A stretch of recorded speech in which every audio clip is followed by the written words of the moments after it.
ఈ మారెళ్ల వంశీ అనేటటువంటి వాడు, ఆంధ్రజ్యోతి వెంకటకృష్ణ, టీవీ5 సాంబడు, వాళ్ళ పుట్టుక మీదనే నాకు అనుమానం ఉంది. నేను ఈ రోజు చెప్తా ఉన్నా పత్రికాముఖంగా, ఒరేయ్ మీ పుట్టుక మీదనే నాకు అనుమానాలు. అనేక మంది ఆఫీసర్ల దగ్గరికి తను వృత్తిరీత్యా వెళ్ళుంటుంది, వాళ్ళు కలిసి వాళ్ళ మీద క్లారిఫికేషన్ తీసుకొని ఉంటుంది. అనేక మందితో వాళ్ళ డిపార్ట్మెంట్ అనేక మందితో ఉంటారు, లేదా ఇంకో మందితో కలిసి వాళ్ళు మాట్లాడుంటారు. అధికారిగా ఎక్కడికైనా వెళ్ళడం, ఎక్కడికైనా మాట్లాడటం అనేటువంటి జరుగుతూ ఉంది.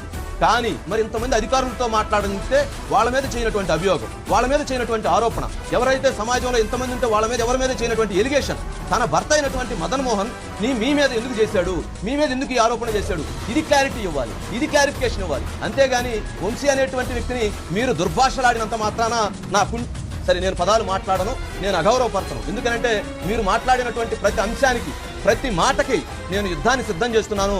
మీరు ఆ యుద్ధం మీరు మొదలు పెడతాన్నారు, ఆ యుద్ధానికి నేను రెడీగా ఉన్నాను అనేటువంటి దాన్ని కూడా అర్థం చేసుకోవాల్సి